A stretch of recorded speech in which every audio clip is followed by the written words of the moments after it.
welcome to the Witch in the Woods, and today I'm going to have a brief discussion about the pagan traditions of Christmas celebrations. So yay, it's nearly December and people are rushing out to put up their Christmas trees, and you might notice that I haven't got one up. That's because it's not even December yet. It's very close, but I think it's far too early. So some Christmas decorations seem to go up earlier and earlier each year, and I'm even beginning to think that if you can't beat them, you've got to join them. And whereas some are really beautiful to be seen, some really lovely little fairy lights that just brighten up the darkness, some are just ridiculous, like blow-up Santas. And you know, I cannot stand my decorations. When I put them up, I usually put them up on my birthday, 14th of December. It's a little early than tradition, but you know, it's my birthday. And so that's when the tree has traditionally gone up in my house. And to be honest, I am sick of the sight of it by the 6th of December. So I do not know how you can spend a whole month with Christmas decorations up, or even longer. I do hear some people start putting them up around September. It's just ridiculous. So what is the correct Christmas decoration for the discerning pagan? Well, you might argue that the Christmas tree is the pagan tradition adopted by Christians and pagans alike, and that it has a long history and tradition of being used. But you might be wrong. While it is true that in the Germanic countries there was a tradition of bringing in a fir tree, to the rest of us this is something that we've only really known widely since the mid-18th century. And the first tree to actually arrive on these shores and be put up at celebration was put up in 1761 by Queen Charlotte, who was the consort of George III. And actually what she brought in was a yew tree. And it began to creep into people's homes, but it wasn't really until Prince Albert introduced it that it became quite as popular. So in the mid-1800s, Victoria and Albert introduced the Christmas tree, and this is what we know as our traditional celebrations up until this modern time. So what actually happened was there was an engraving of Albert and Victoria and all the family stood around a fir tree decorated with candles and with baubles. And this was published in the London Evening News in 1846, and thus began the fad and fashion of reenacting the royal classes and putting a Christmas tree in your home. It's also true that Albert sent out Christmas trees decorated to local schools and to local army barracks, and you might see in this his desire to take over this tradition and really bring it into popular culture at his behest. So the tradition at that time was to decorate a tree with candies and sweets and small gifts and hang candles on them. But the idea of bringing a tree into the house was quite foreign to most commoners at that time, who were much more likely to have brought in holly or mistletoe. So the German tradition of decorating a fir tree is worth exploring.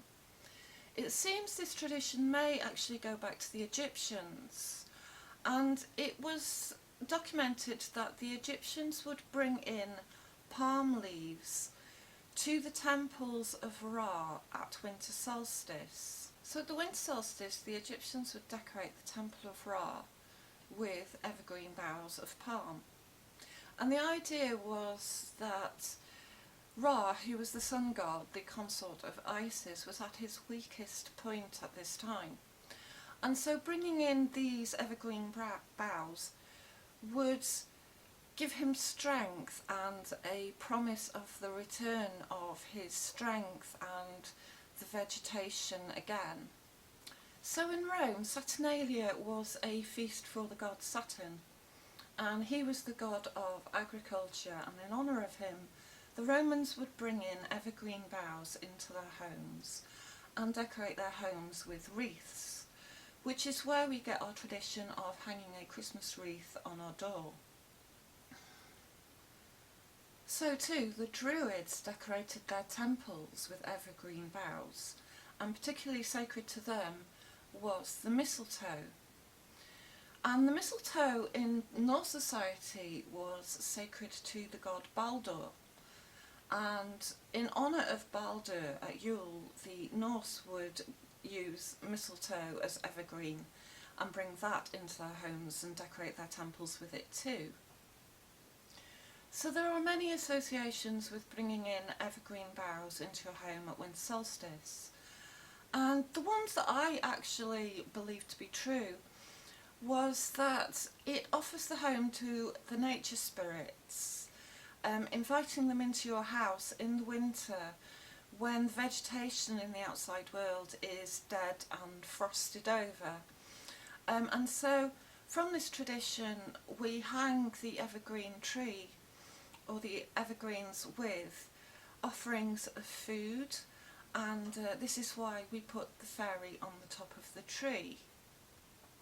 Now, another tradition is that it is an association with the paradise tree, and this comes from the early Middle Ages, when it was quite often to perform plays of the creation at this time of year.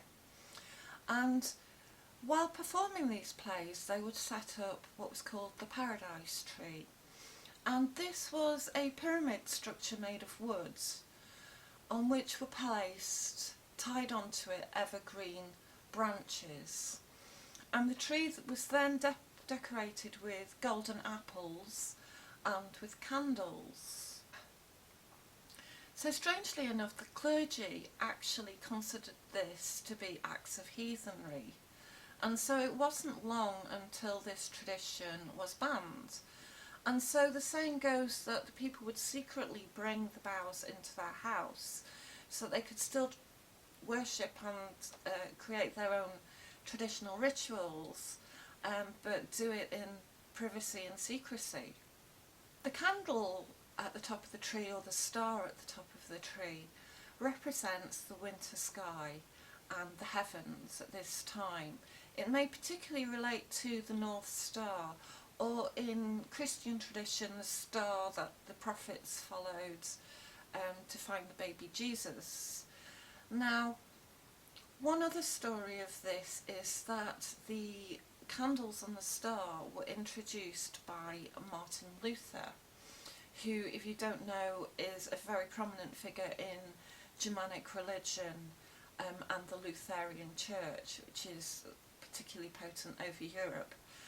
And the saying is that he was out in the woods at winter and was fascinated by the beauty of the stars through the trees.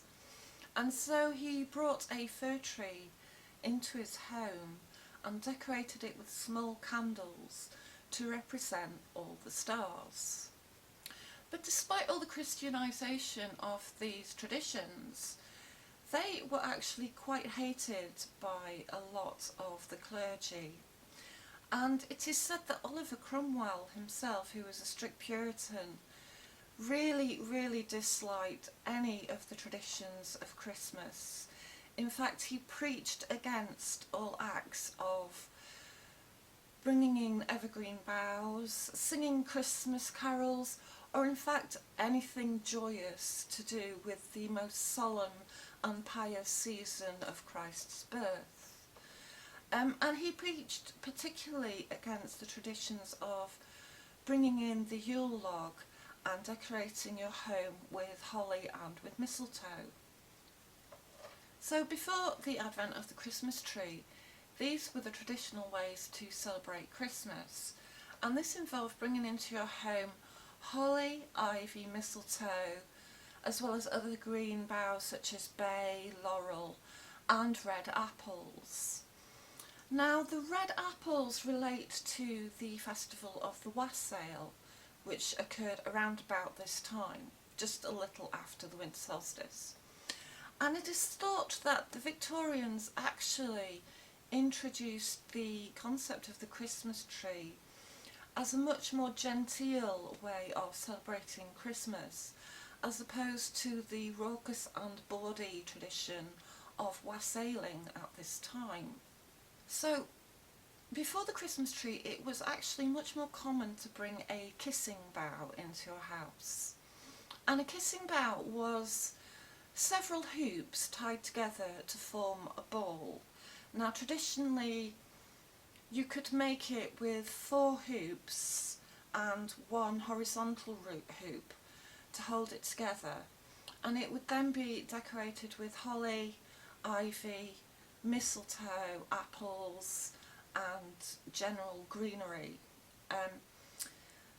You could make it in many simpler ways, but inside the ball was hung a candle, and then this would be placed in everybody's home in a prominent position where it would be walked under quite frequently, and you were said to be able to take a kiss under the kissing bough.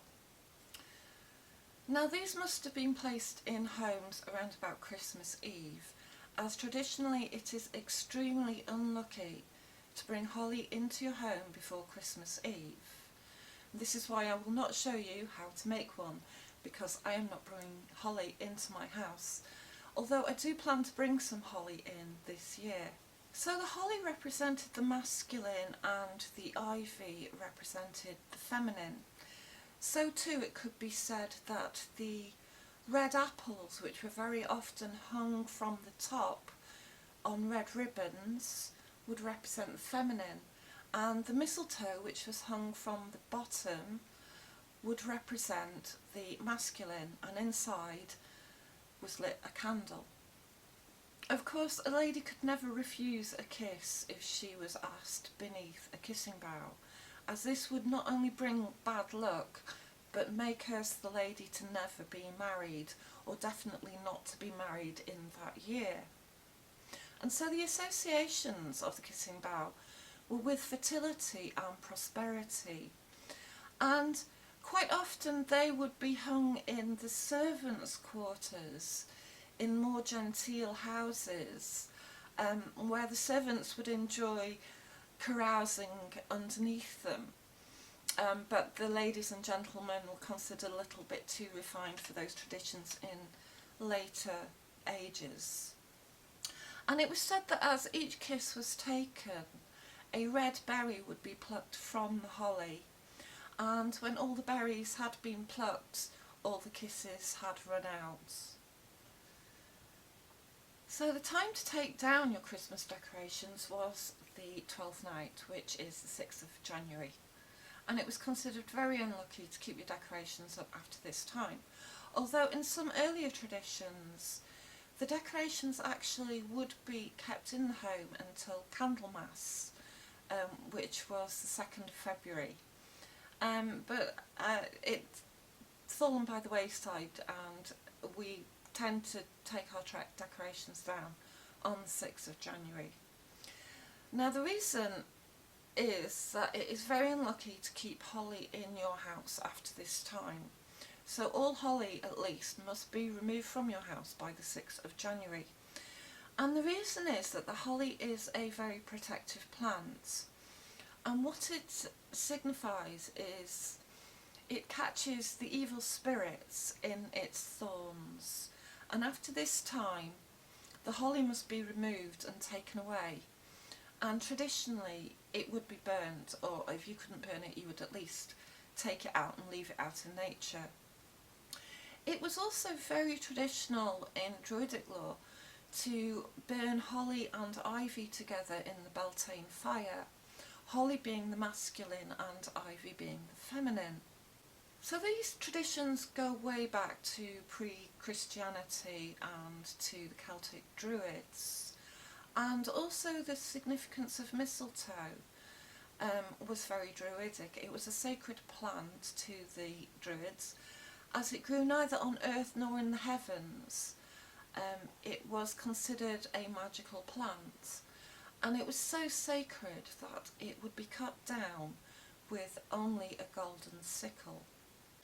Sadly, these days mistletoe is quite rare to find, and this is apparently due to the lack of traditional orchards that we have these days, as apple grows mistletoe, as does oak, and these are very sacred trees in the Druidic tradition. So it's quite hard to find mistletoe. In fact, I've only ever really seen it sold in great abundance in Glastonbury and in the southwest.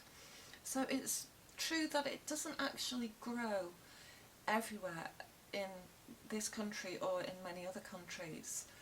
But even if you cannot get hold of real mistletoe, you can get hold of something that symbolises this magical plant to you. And I've got to say, I've actually gone out and bought some Christmas decorations. I've not put them up yet, but yeah, I managed to find a little sprig of plastic mistletoe. Now, it's such a shame we use plastic these days, isn't it? We don't really see the significance of interacting with the actual divas of these plants anymore. But even if this is all we can get hold of, it does us well to remember the real traditions and where this comes from and what significance it means to us. So thank you, I hope you enjoyed this little video. If you did, please like and subscribe. It means a lot to me. Thank you for all my new subscribers, and thank you for listening, and I hope to speak to you all again soon. Cheers, goodbye.